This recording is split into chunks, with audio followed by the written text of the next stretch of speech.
Without a doubt, the biggest talking point of the new iPhone 15 Pro and 15 Pro Max has been their inclusion of 10-bit ProRes Log recording directly in the default camera app. Apple went as far as to shoot their Mac keynote completely on the iPhone 15 Pro Max. And now I probably wouldn't shoot my next commercial on the iPhone 15 Pro, but that's not to say I couldn't.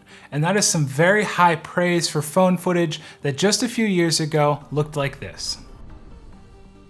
Before shooting, you do have to set up ProRes Log Capture in the camera settings menu. For this video, I shot everything in 4K 24p. I recommend turning on advanced stabilization as well as the lock white balance option, which will lock your white balance from the time you hit record until the end of the clip. Next, you have to navigate to Formats and turn on Apple ProRes and set the encoding to log. Once you've done this, you will now see a ProRes Log icon appear in the top left of the default camera app, and you are ready to go. Starting off with ProRes Log itself, it looks and acts like a true log profile. You get nicely compressed highlights, lifted blacks, and muted colors. If you've ever shot or worked with Canon's Cine Gamut or Sony's Cine EI profile, you will feel right at home working with ProRes Log.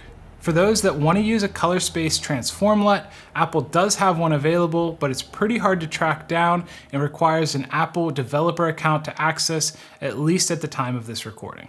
Moving on to the footage, it still has a little bit of that small sensor feel, but this is by far some of the best footage I have ever seen out of a phone.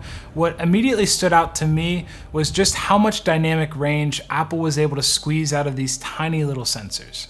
I shot a clip with the wide angle lens, sun in the shot, shaded part of the building facing me, and it held up brilliantly. The sun had nice soft highlight roll off, the shadows stayed clean, no weird colors or fringing. It was an impressive showing by the iPhone. Almost as impressive as the dynamic range is the sharpness, or lack thereof. Apple has done a great job of giving us images that are detailed, but now not overly sharp. In an upcoming video where I'll be comparing the 15 Pro against the 14 Pro, I shot some test footage with both phones and the difference in sharpness between the two was significant. I don't know why companies pump so much artificial sharpening into their images, but it is nice to see with Apple Log you are getting much more natural looking footage. Color-wise, being a true 10-bit log image, you can push and pull it every which way.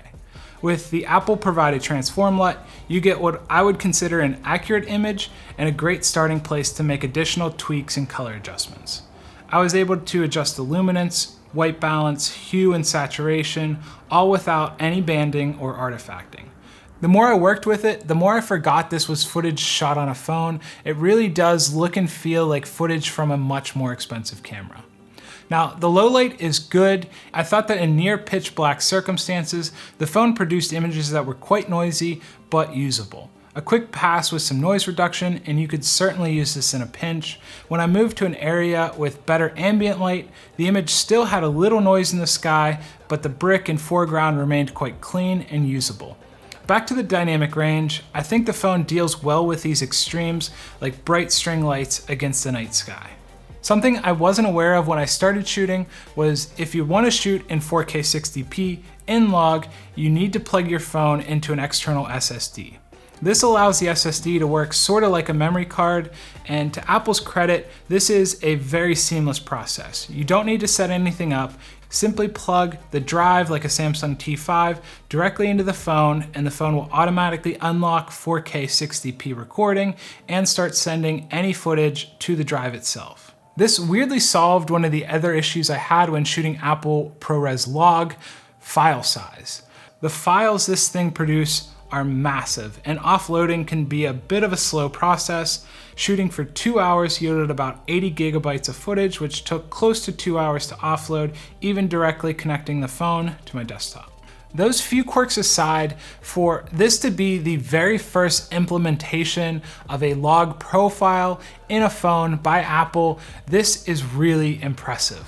From the dynamic range to the sharpness, the color, the ability to shoot directly to an SSD. If you use your phone to shoot content, or you just want some of the best looking family videos out there, the iPhone 15 Pro and 15 Pro Max really are worthy of the Pro moniker.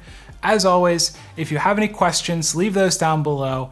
Thank you guys so much for watching, and I'll see you in another one.